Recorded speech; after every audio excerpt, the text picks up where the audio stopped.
Next is Steve McLaskey. Steve is an associate professor of agriculture and a farmhand here at ROAP Farm. He's from a family of 5 generations of farmers, receiving a degree at Cornell University. He has been involved with agriculture at MIU for 26 years. Consciousness-based education and regenerative agriculture are both regenerating. They're both improving what they are focusing on. They're developing things with... we used to talk about sustainable agriculture, farming in a way that we can keep farming for the long term. But over the hundreds of years that we've been farming, our farmland has been degenerated so much that sustaining that is not good enough. We need to regenerate our land. We need to regenerate our ecosystems, our societies. And so that's one thing that the main focus of regenerative agriculture. And of course, consciousness-based education focuses on developing consciousness, improving our consciousness, making us the best people that we can be. And so that's a commonality. Even some of the little sayings that Maharishi uses to explain concepts of development of consciousness, like water the root to enjoy the fruit, and the nature of life is to grow. I mean, these things obviously relate to agriculture. That, and it shows me that the laws of nature governing development of consciousness and the laws of nature governing regenerative agriculture are the same laws, just applied in different ways. One of the things, one of the parts of consciousness-based education is the understanding that at its basis everything is consciousness, that everything is connected to consciousness.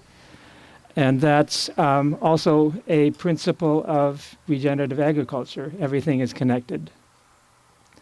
For example, a conventional farmer might not see the connection between having enough micronutrients in the soil and how much irrigation he needs to apply to his field.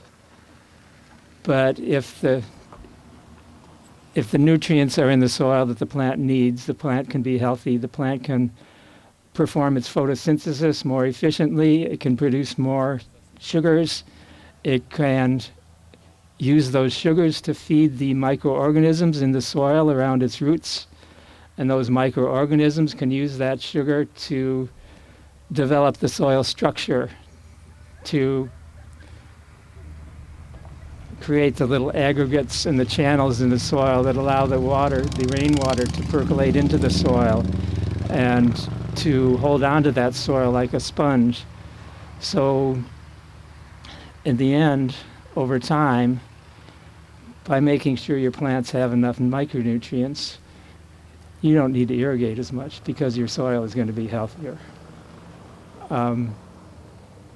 Another thing is awareness that many of you have probably noticed as you practice TM, you become more aware, more of your environment, more aware of yourself. One example of an application of this, again, has to do with irrigation. One time I was away from the farm for a week and I left Shirley in charge of managing the farm. And when I got back, I was talking with Shirley and I noticed that the pole beans that were maybe 50 feet from me, the leaves were kind of, the angle of the leaves and the color of the leaves, I could tell they needed water. And I said that to Shirley. And she said, "Oh no, we've been watering them regularly every day." And so after my conversation with Shirley, I went over and looked at the beans and the soil was completely dry. So awareness is something that's really important for a regenerative farmer.